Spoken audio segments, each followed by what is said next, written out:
Assalamualaikum warahmatullahi wabarakatuh. Bismillahirrahmanirrahim. Alhamdulillah rabbil alamin. Wassalatu wassalamu ala nabiyyina wa habibina wa syafi'ina wa sayyidina Muhammadin sallallahu alaihi wasallam wa ala alihi wa ashabihi wa man ihtada bi hadihi wastanna bi sunnatihi ila yaumiddin, amma ba'd.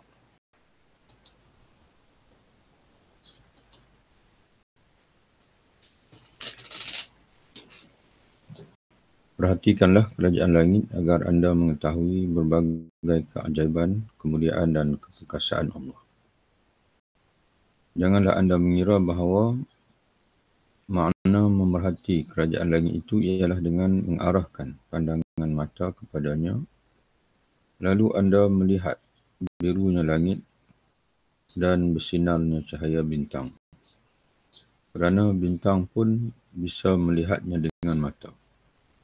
Jadi maksud pengarang di sini Al-Imam Al-Ghazali rahimahullah, sebagaimana yang diakalkan oleh Syekh Hawa di sini, iaitu yang dimaksudkan oleh Al-Quran agar kita merhati alam ciptaan Allah ini, iaitulah memerhati dengan ru'yah qalbiyah, dengan pandangan hati, ataupun disebut dengan basirah, bukan dengan melihat dengan pandangan basar, mata luaran saja, kerana itu juga dilakukan oleh haiwan-haiwan yang lain. Seandainya hal ini yang dimaksudkan, ini jika sekiranya pandangan dimaksudkan itu adalah pandangan mata semata-mata, nescaya Allah tidak memuji Ibrahim AS dengan firman-Nya. Di antara pujian Allah kepada Ibrahim ini kerana dia memerhati alam ciptaan Allah. Dan demikianlah kami perlihatkan kepada Ibrahim AS tanda-tanda keagungan kami yang terdapat di langit dan di bumi. Dan kami memperlihatkannya agar Ibrahim itu termasuk orang-orang yang yakin. Itu ayat dalam surah Al-An'am 75. Wa kadzalika nuri Ibrahim malakutas samawati wal ardi wa liyakuna muqinin. Jadi kita perhatikanlah, Allah Ta'ala menyebutkan kami memperlihatkan kepada Ibrahim AS tanda-tanda malakutus samawati wal ardi, tanda-tanda keagungan kami yang terdapat di kerajaan langit dan juga bumi. Jadi ada dua perkara lah yang akan disentuh. Satu dia akan disentuh dan satu lagi kita dapat faham daripada ayat, di mana Allah Ta'ala menyebutkan waliyakuna minal muqinin, dan kami memperlihatkan tanda-tanda itu supaya dia, yakni Nabi Ibrahim, menjadi di kalangan al-muqinin, orang yakin. Dan yakin ni dia bukan, yakin ni adalah sifat hati, al-qalb. Jadi Allah perlihatkan kepada dia supaya dia menjadi orang yang yakin. Ini satu kesimpulan yang jelaslah yang kita boleh tengok daripada ayat, bahawasanya melihat yang menjadi keistimewaan Nabi Ibrahim ini, dia suka merhati kepada kerajaan Allah di langit dan bumi ini, bukan melihat begitu saja, tapi melihat dengan tadabbur, melihat dengan tafakkur, melihat sehingga mendatangkan keyakinan dalam hati kepada pencipta segala alam ini, iaitu Allah Subhanahu wa Ta'ala.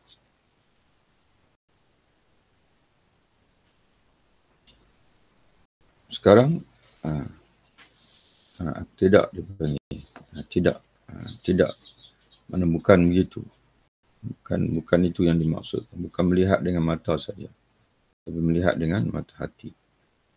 Tetapi Ibrahim tidak melihat dengan indera mata, kerana Al-Quran mengungkapnya dengan al-mulk, kerajaan, dan syahadah, yakni alam nyata. Apa yang tidak dapat dijangka jangkau mata diungkap dengan al-ghaib dan al-malakut. Bal kana ma yudraku bihasatil basar. Al-Quran yu'ambiru anhu bil mulk wa syahadah wa ma ghaba 'anil absar wa yu'abbaru anhu bil ghaib wal malakut wa bil malakut. Bal kana ma yudraku bihasatil basar. Jadi apa yang nak dijelaskan di sini? Di sini diterjemahkan. Terjemahan di sini ni perlu tambahan. La, bukan dia panggil. Mana dia menafikan penglihatan yang dimaksudkan dalam ayat tadi bagi orang yang seolah-olah memahami penglihatan itu hanyalah penglihatan mata biasa saja. Sedangkan memerhati itu menjadi satu keistimewaan Ibrahim AS, maka pengarang kitab kita ini atau Imam Al-Ghazali dia menafikan, dia kata tidak. Bukan yang dimaksud oleh Allah dengan melihat atau diperlihatkan kepada Ibrahim itu hanya penglihatan, diperlihatkan kepada matanya saja, tidak. Kerana kata dia, kita parti dalam bahasa Arab. Bal kana ma yudraku bihasatil basar. Kerana apa yang hanya ditanggapi oleh hasah. Hasah mana indera penglihatan mata luaran. Al-Quran yu'ambaru anhu. Quran akan menta'bir, akan menggunakan ungkapan al-mulk wa syahadah. Wa ma ghaba, sedang apa yang benda yang ghaib, yang tidak dapat dipahami oleh mata luaran, maka Al-Quran sebaliknya akan hanya dipahami oleh mata dalam, iaitu hati. Fa yu'ambaru anhu, maka Al-Quran akan mentakbirkan, mengungkapnya dengan al-ghaib wal malakut, dan juga malakut, bukan istilah al-mulk. Jadi kita perhatikan dalam ayat ni Allah gunakan istilah apa tu? Wa kadzalika nuri Ibrahim malakut. Jadi Imam Al-Ghazali, Allah tidak menggunakan ungkapan wa kadzalika nuri Ibrahim mulkas samawati wal ardh, tapi gunakan malakut. Jadi istilah malakut ini hanyalah kerajaan yang lebih luas, merujuk kepada kerajaan yang lebih luas daripada kerajaan yang dapat diperhati oleh mata. Dan dia mengangkumi al-ghaib. Jadi dia merangkumi kerajaan Marmi Arash, merangkumi Sidratul Muntaha, merangkumi alam malaikat. Di samping dia panggil alam luaran ni lah. Jadi sebab itu dia ingin membuktikan kepada kita bahawasanya apa yang diperlihatkan Allah kepada Ibrahim AS itu bukan sekadar kerajaan Allah yang dapat ditanggapi oleh mata luaran, tapi juga ditanggapi, bahkan yang ditanggapi oleh mata hati, mata dalam, iaitu ru'yah al-qalbiyah, atau disebut juga dengan basirah. Wallahu ta'ala alimul ghaib, di mana Allah Subhanahu wa ta'ala dia adalah Tuhan yang Maha mengetahui yang ghaib, wa syahadah yang nyata, wa jabaril mulk, Tuhan yang berkuasa di kerajaannya ini, wal malakut, merangkumi kerajaan al-mulk atau malakut, kerajaan yang dapat dilihat oleh mata, iaitu kerajaan lapisan langit yang pertama, kerajaan di bawah lapisan langit yang pertama. Dia panggil al-mulk wal malakut, dan yang kerajaan lebih luas daripada itu lagi yang panggil arash, kursi, kerajaan malaikat dan sebagainya. Wala yuhitu bi ahadin bi syai'in min ilmihi illa bima syaa. Dan tidak ada seseorang pun dapat menguasai sesuatu pun daripada ilmu Allah melainkan sekadar yang dikehendaki oleh Allah Subhanahu wa ta'ala saja. Apa yang tidak dapat jangkau mata diungkap dengan al-ghaib dan al-malakut. Dan al-malakut itulah yang digunakan dalam ayat tadi. Sedangkan Allah mengetahui yang ghaib yang nyata.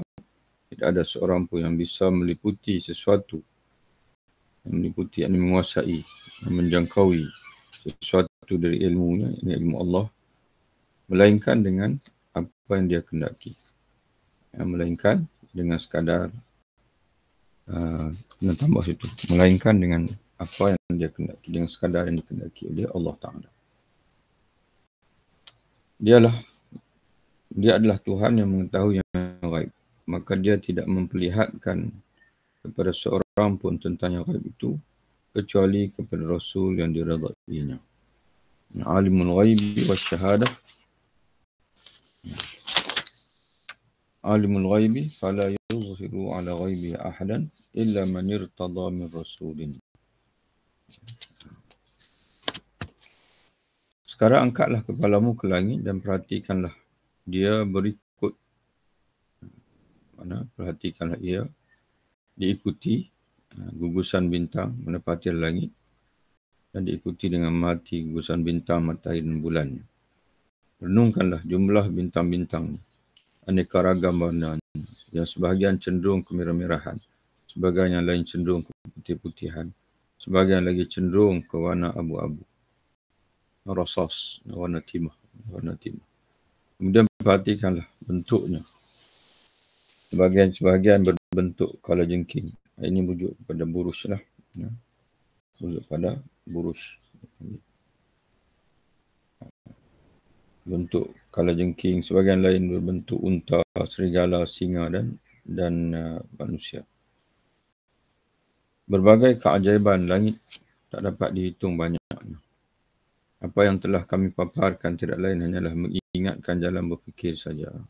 Dia kata banyak lagi lah kalau kita nak ungkapkan keajaiban di langit. Tapi dia hanya sebut sebahagian kecil saja untuk mengajar kita jalan berfikir. Ataupun untuk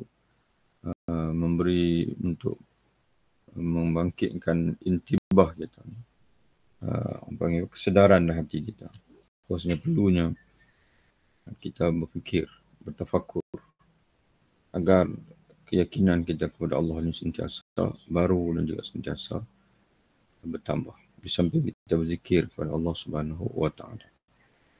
Saya yakin secara umum bahawa dalam setiap bintang Allah mempunyai banyak hikmah penciptaan. Baik menyangkut bentuk, ukuran atau warna posisinya di langit, kedekatan dan kejauhannya dari garis tengah langit, kedekatan dan kejauhannya dengan berbagai gugusan bintang yang ada di sekitarnya. Semua ada hikmah. Tidak ada satu pun objek di langit, walaupun beribu-ribu juta itu, yang terjadi begitu saja, melainkan Allah menciptakannya ada tujuan.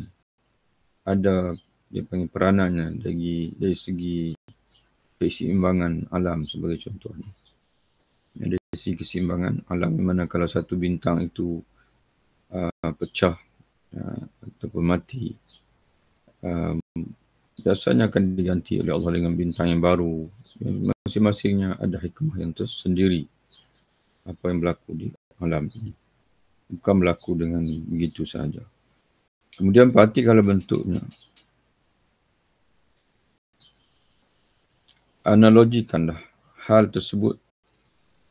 Mana kiaskanlah, bandingkanlah keajaiban Allah di langit itu dengan apa yang telah kami sebutkan tentang anggota tubuh anda. Jadi sebagaimana kita melihat alam yang luas ini, setiap satu daripadanya ada fungsi yang tertentu. Ada tugas, ada hikmah, ada keseimbangan, ada peranan yang tertentu. Maka tengok juga pada badan kamu. Setiap anggota kamu pun sama. Tidak ada anggota yang wujud pada kita itu yang hadir dengan begitu saja tanpa takdir daripada Allah. Karena bagi ahli sufi, manusia ni dia ibarat alam kecil. Manusia ni ibarat alam kecil dia panggil. Dalam diri manusia ni mengandungi dia panggil unsur mineral. Mana unsur alam ni sebab dalam diri manusia. Dan juga manusia ni mengandungi unsur malaikat. Iaitu akal, roh yang boleh mengenali Allah. Itu unsur alam malaikat yang dalam diri manusia. Dan juga manusia juga terdapat dipanggil unsur-unsur tumbuhan dipanggil. Unsur-unsur tumbuhan. Jadi alam ni, seluruh alam ni ada dalam diri manusia. Sebab itu manusia ini dapat memahami sekeliling dia dengan baik. Dia dapat memahami alam tumbuhan kerana dia juga sebahagian daripada dirinya adalah tumbuhan. Dan dia dapat memahami alam haiwan kerana sebahagian daripada dirinya adalah haiwan, nafsu, makan, minum. Dan manusia juga dapat memahami alam malakut kerana sebahagian daripada dirinya adalah unsur malaikat, iaitu unsur akal. Kalau mengikut ahli falsafah, dia panggil alam ukul. Alam malaikat ni alam ukul dia panggil. Alam, dia panggil alam tanpa benda, alam materi. Tapi mereka hidup alam intelek. Dia panggil alam intelek. Bukan alam materi. Jadi dalam diri manusia ini menggabungkan alam benda dan juga alam kebijaksanaan. Alam dipanggil alam mujaradat. Jadi kata tadi analogikanlah hal tersebut dengan apa yang telah kami sebutkan tentang anggota tubuh anda. Sebab setiap bahagian dari tubuh memiliki hikmah, bahkan bukan satu hikmah, banyak hikmah.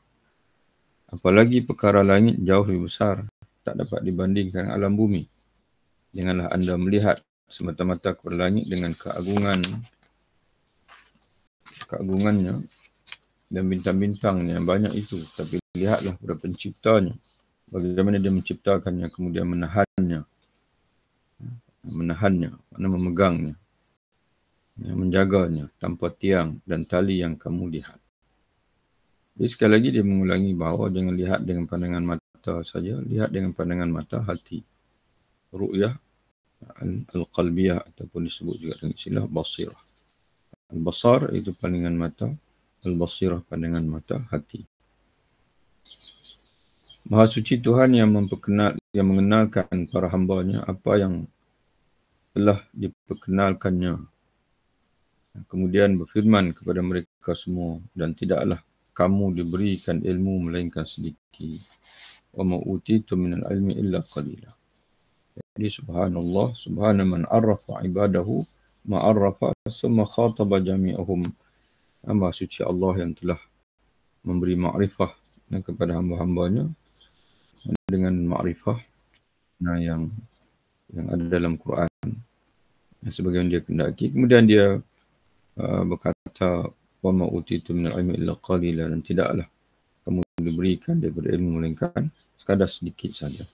Demikianlah penjelasan berbagai hal yang menjadi objek perenungan para pemikir yang memikirkan ciptaan Allah, bukan tentang zat Allah. Jadi kita kena banyak berfikir tentang af'alullah. Jangan banyak merenung, banyak berfikir tentang zatullah. Nescaya kamu akan binasa. Kamu tak akan dapat mencapai. Akal kamu tidak akan dapat mengkhayalkan, tidak akan dapat menjejak tentang zat Allah. Jadi sebab itu pada hari ini kita perhatikan inilah punca takfir dipanggil. Dan punca takfir. Takfir ini saling kufur, mengkufurkan, kafir mengkafirkan. Karena percubaan untuk membahas dengan lebih jauh, dengan melampau-lampau tentang zat Allah. Termasuk Allah Ta'ala bertempat atau tidak, Allah di langit ke di mana. Itu semua ungkapan-ungkapan yang terlalu dipanggil melebihi daripada kadar yang disuruh oleh Allah Ta'ala. Dalam Quran Allah suruh kita banyak merenung ciptaan-ciptaan dia. Tapi kita tidak lakukan itu, sebaliknya. Kita cuba untuk mengungkap dengan perkara-perkara yang Allah sendiri pun tidak suruh kita membahas begitu luas. Sebab itu soalan tentang zat Allah SWT ini, kita mesti berhenti sekadar bahasa yang digunakan oleh Allah dalam Quran saja. Demikianlah penjelasan kegiatan memikirkan ciptaan Allah ini. Itu Imam Ghazali sebut lagi, kegiatan memikirkan ciptaan Allah. Aktiviti kita untuk memikirkan ciptaan Allah, bukan memikirkan zat, memikirkan ciptaan, af'alullah. Apa yang Allah Ta'ala lakukan di alam ini, apa yang turun naik kerajaan, sakit, sihat, sakit kita, kemudian kaya miskinnya manusia, ada yang berjaya, ada yang gagal. Itu semua af'alullah, perbuatan Allah. Di samping ciptaan-ciptaan Allah Subhanahu Wa Taala. Itu yang perlu kita fikirkan. Itu yang melahirkan tamadun. Itu yang menjadikan kita semakin baik, semakin maju, semakin berkasih sayang di antara satu sama lain. Semakin banyak kegiatan mikirkan ciptaan Allah ini tidak ayal lagi, tidak diragukan lagi. Pasti melahirkan makrifah tentang pencipta. Berikut mana makrifah tentang pencipta diikuti makrifah tentang keagungan, kemuliaan dan kekuasaan Allah. Semakin banyak anda mengetahui keajaiban ciptaan Allah, semakin sempurna pula pengetahuan anda tentang kemuliaan dan keagungan Allah. Hal ini tak ubahnya seperti anda mengagungkan seorang cendekiawan kerana anda mengetahui ilmu yang dimilikinya. Semakin banyak anda mengetahui keajaiban karyanya atau syairnya, semakin bertambah pula pengetahuan anda dan penghormatan anda terhadapnya. Sehingga setiap kata dan setiap bait yang mengagumkan akan menambah derajatnya, kedudukannya dalam hati anda. Demikian pula perenungan tentang ciptaan Allah. Semua yang ada di alam wujud ini adalah ciptaannya yang tidak ada habisnya untuk direnungkan. Setiap hamba akan mendapatkan sesuai dengan apa yang dikurniakannya. Jadi kalau kita rajin merenung apa yang Allah Ta'ala suruh, maka Allah Ta'ala akan beri mengikut yang dia janjikan. Kalau kita buat benda yang Allah Ta'ala suruh, maka kita tidak tertakluk dengan janji Allah. Nasib kita lah. Nasib kita lah. Kenapa kita buat benda yang tak disuruh oleh Allah? Cuba bayangkan Imam Ibn Khaldun. Bila dia mengkaji sejarah, dan dia analisis sejarah, jatuh bangun kerajaan dan sebagainya, maka jadilah muqaddimah. Dan dengan kitab muqaddimah itulah, dia tak banyak karya Ibn Khaldun. Tapi dengan kitab muqaddimah itu, dia menjadi agung. Menjadi hebat. Kerana analisis dia tentang af'alullah. Jatuh bangun kerajaan Islam sejak dulu sampai berzaman dia.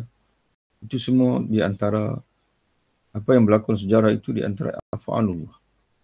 Apa yang Allah Ta'ala aturkan. Kawan jatuh, kawan naik. Sebab apa dia jatuh? Sebab dia melakukan perkara yang tak betul. Kenapa kawan naik? Asalnya dulu tertindas. Sebagai contohnya Imam Malik. Imam Malik ini dalam sejarah Islam adalah kerajaan asal-asalnya itu adalah golongan hamba yang berkhidmat dalam istana-istana Raja Parsi, istana Raja Arab dan sebagainya. Macam mana golongan hamba akhirnya boleh menguasai dunia Islam dan menubuhkan satu empire yang cukup luas yang besar, menguasai ratusan tahun dan diberi nama dengan Mamalik, Al-Mamluk. Jadi kerana kerajinan, kerana ilmu. Kerana mereka berada dalam istana, mereka tahu bahawasanya untuk mereka menjadi bangsa yang maju, mereka mesti menguasai kemahiran. Akhirnya, adapun tuan-tuan mereka adalah pada satu ketika itu, jadi macam kita inilah. Bila dengan semakin kita maju, semakin kita senang, anak-anak kita dah tak mau bekerja. Jadi, yang banyak bekerja itu orang luar. Kemahiran itu tak diwarisi. Sebab itu pada hari ini kita perhatikan di antara perkara-perkara yang banyak kemahiran datuk nenek moyang kita dahulu orang Melayu, tapi anak-anak kita sudah tidak ada, sudah meninggalkan kemahiran tersebut. Dululah orang kata dalam sejarah kita orang Melayu ni pandai buat kapal. Membina kapal yang hebat-hebat dipanggil. Dan orang Melayu ni pandai bertukang contohnya. Orang Melayu dulu, kalau kita pergi ke rumah-rumah dan sebagainya, kayu-kayan di sekitar mereka itulah yang mereka jadikan untuk bina rumah.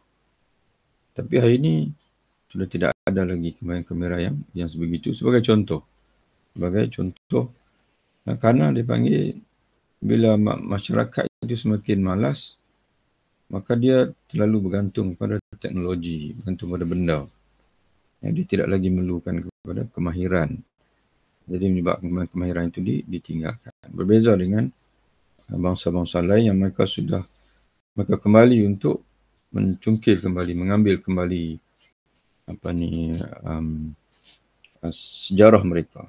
Sebagai contoh, dulu bahasa yang dipertuturkan di Israel satu ketika dahulu, iaitu bahasa Ibrani, bahasa Nabi Ibrahim, dia dah mati, berada dalam kubur, sehingga kan Mustafa Mahmud dia kata satu bahasa yang dulu berada dalam kubur berjaya dibangkitkan semula oleh orang Yahudi, sehingga bahasa Ibrani itu menjadi bahasa yang dipertuturkan, bahasa ilmu di Israel khususnya. Maknanya mereka dah kembalikan dia bahasa itu. Mana mereka korek kembali kubur, bahasa tu dah panggil dah terkubur, tapi mereka cari semula, pelajari semula, sehingga kan bahasa itu menjadi bahasa ilmu di Israel pada ketika itu. Tapi kita pula pada hari ini seolah kita meninggalkan semua sekali. Puncanya kenapa? Karena kita tidak mempelajari sejarah, kita tidak merenung af'alullah, jatuh bangun bangsa, apa yang menjadi faktor satu bangsa itu hebat, itu yang kita tinggalkan. Jadi ini yang ditekan oleh Imam Ghazali, iaitu merenung af'alullah, bukan merenung zat Allah, bukan merenung sifat-sifat Allah semata-mata.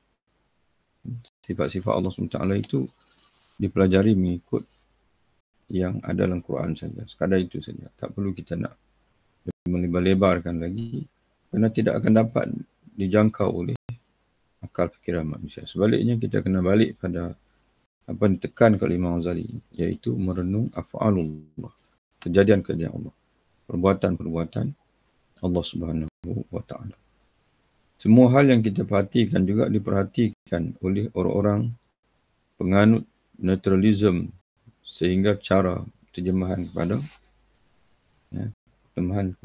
at-tabi'i, yang golongan tabi'i, golongan dia panggil naturalism, diterjemah di sini.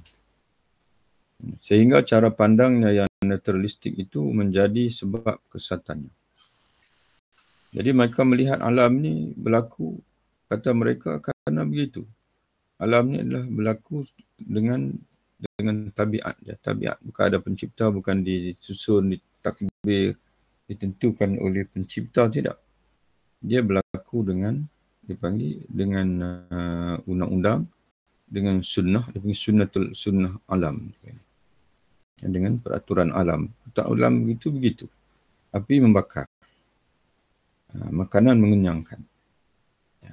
Jadi dia tidak sampai kepada siapa yang mengatur itu, siapa yang mengaitkan api dengan membakar itu. Itu dia panggil golongan tabi'i. Golongan naturalistik. Naturalism. Sehingga cara pandangnya yang naturalistik itu menjadi sebab kesesatannya.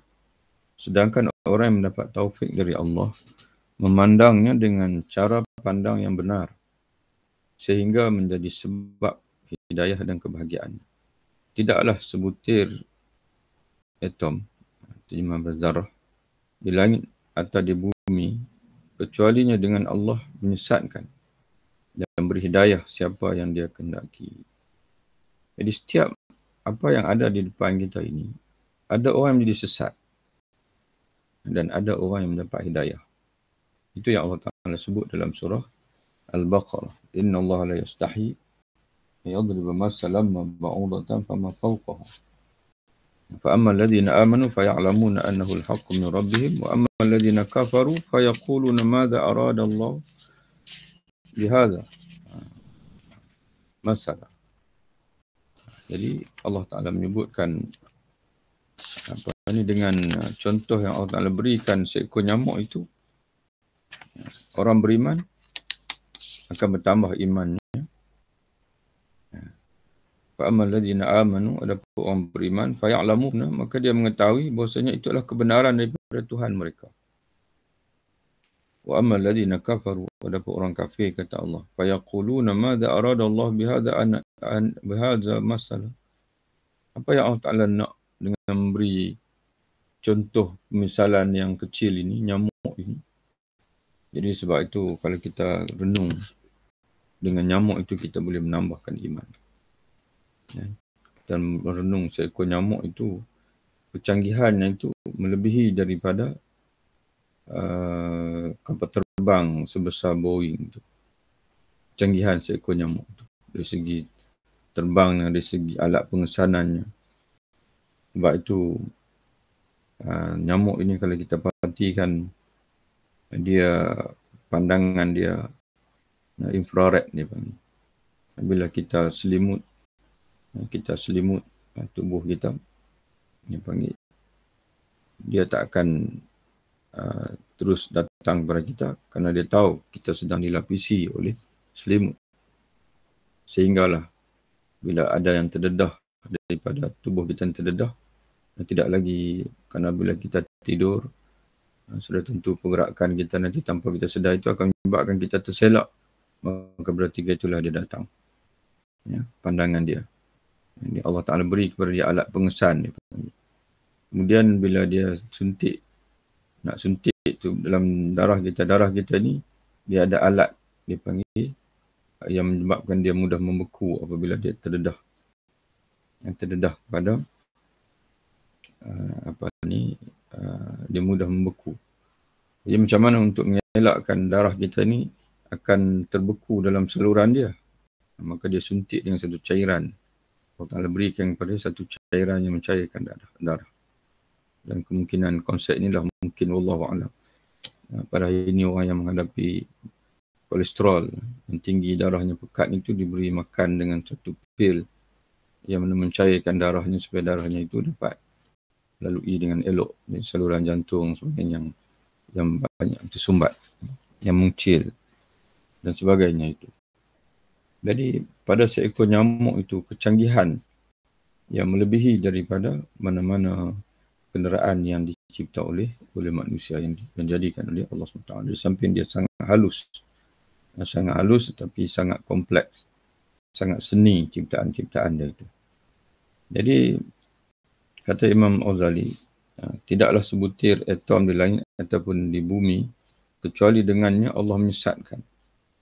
Ada orang yang disesatkan Allah bila dia menjadi golongan naturalism tadi, golongan yang hanya memandang alam ni berjalan mengikut semula jadinya.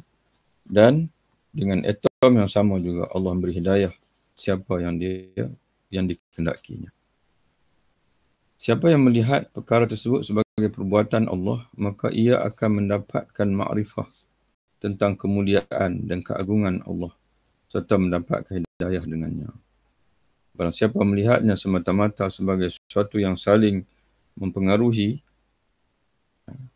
tanpa melihat kaitannya dengan penyebab, yakni Allah, secara sebab, segala sebab, dan penyebab segala sebab itu Allah, maka ia celaka.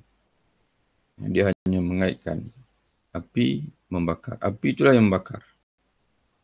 Padahal dia panggil api itu, kebiasaan api itu membakar hanyalah sebagai kebiasaan saja, adat saja. Bukan api itu sendiri yang menciptakan dirinya untuk membakar. Sebaliknya, dia diciptakan oleh Allah. Allah yang menciptakannya dengan sifat untuk membakar. Adat dia panggil, kebiasaan. Bukan berlaku dia panggil dengan luzum dia panggil. Tidak lazim, tidak mesti. Bila asal sebut api saja mesti membakar, tidak. Kebiasaan saja api itu membakar. Karena Allah Subhanahu Wa Taala yang menciptakannya boleh menjadikan dia di luar dari kebiasaannya apabila Allah menghendaki. Air kebiasaannya adalah bercantum. Sebagaimana orang Melayu kata, air dicincang tak akan putus. Tapi bila Allah Ta'ala mentakdirkan kebiasaan air mencantum itu, Allah memerintahkan kebiasaan itu berhenti seketika, maka berlakulah mukjizat sebagaimana kepada Nabi Musa alaihi salam. Api yang biasanya membakar, tapi bila diperintahkan oleh Allah, ya nar kuni bardan wa salaman ala Ibrahim. Tapi api ini dua, panas dan juga membakar. Tapi kepada Nabi Ibrahim AS, Allah merintahkan, wahai api, jadilah kamu sejuk dan juga selamat kepada Nabi Ibrahim AS. Jadi sebab itu dalam pengajian ilmu kalam, dia bahagikan hukum ni kepada 3. Hukum syarak, iaitulah wajib, sunat, haram, makruh, harus. Kemudian ada hukum akal, iaitu disebut wujub aqlan, al-wujub al-aqli, ataupun al-jaiz, al-jawaz, al-mustahil. Mustahil mana wajib pada akal, mana mesti. Akal mandang ia menghukum ia mesti. Tidak logik pada akal kalau dia tu tidak ada, tidak wujud. Ini akal menghukumkan mustahil. Mustahil pada akal dan juga harus pada akal, iaitu al-mumkinat. Di sana ada hukum adat, hukum kebiasaan. Harus pada hukum kebiasaan yang biasa ditakrifkan oleh ulama. Hukum kebiasaan itu kata mereka isbatul rabt bain amrin wa amrin, yang isbat wujudan atau adaman, mengisbatkan kaitan sesuatu dengan sesuatu, sama ada ataupun tidak ada, ala sabil tikrar ataupun takarrur, biwasitah takarrur, berdasarkan kepada kebiasaan. Namun walaupun kebiasaan itu dipanggil boleh berlaku takhalluf, boleh berlaku dipanggil di luar daripada kebiasaan. Jadi sebab itu ditakrifkan mukjizat itu ialah amrun khaliqul lil adah, satu perkara yang menyalahi kebiasaan. Kebiasaan api membakar itu, maka ditakdirkan Allah menyalahi kebiasaan itu apabila berlakunya mukjizat. Mukjizat kepada Nabi Ibrahim AS. Kebiasaan air yang melituk itu dilanggari, dipanggil, dicanggahi dengan perintah Allah. Di luar daripada kebiasaan itu, bila Allah merintahkan air agar membelah untuk dilalui, untuk membentuk lorong bagi dilalui oleh Nabi Musa AS ketika menyeberangi laut Merah. Wa adamu ta'thir ahadihima 'ala al-akhar al-battata, iaitu dengan kita meyakini bahawa walaupun api itu kebiasaannya membakar, tapi bukan api itu yang beri kesan. Bukan api itu yang beri kesan, sebaliknya yang beri kesan itu adalah Allah Subhanahu wa Ta'ala. Jadi sebab itu Imam Al-Ghazali menyebutkan di sini, barang siapa yang melihatnya semata-mata sebagai sesuatu yang saling mempengaruhi tanpa melihat kaitannya dengan penyebab, segala sebab, maka ia adalah celaka, dia akan binasa. Maksud di sini digunakan bahasa binasa di sini, iaitu merujuk kepada kesesatan. Kesesatan juga berakhir kehidupannya dengan kerugian dalam neraka nanti. Kita berlindung kepada Allah dari kesesatan. Semoga Allah menjauhkan kita dari ketergelinciran kaki sebagaimana yang dialami oleh orang-orang yang tidak mengetahui kurniaan, kedermawaan, keutamaan dan rahmat Allah. Semoga Allah menjauhkan kita dari tergelincir, tersasar, terseleweng, sebagaimana yang dihadapi ataupun yang dialami oleh orang-orang yang hidup tanpa mengetahui kurniaan Allah, kepemurahan Allah, keutamaan dan rahmat Allah Subhanahu wa Ta'ala. Demikianlah tuan-tuan sekalian, kita selesai membaca sarana tazkiyah yang ketujuh, iaitu tafakkur. Jadi tafakkur ni panjang. Imam Al-Ghazali ataupun Imam Al-Alamah Syekh Sa'awa menakalkan Imam Ghazali panjang perjalanannya, kerana Imam Al-Ghazali sangat-sangat menekankan aktiviti akal yang tafakkur sebagai satu kaedah untuk kita menambahkan iman kita, mendekatkan kita dengan Allah Subhanahu wa Ta'ala. Jadi insya-Allah selepas ini kita akan sambung lagi pada fasal yang ke-8, iaitu zikrul maut wa qasri al-amal. Mengingati mati dan juga memendekkan angan-angan. Dan insya-Allah kita jumpa lagi. Wabillahi taufiq. Assalamualaikum warahmatullahi wabarakatuh. Waalaikumsalam warahmatullahi wabarakatuh. Jumpa lagi insya-Allah. Allah.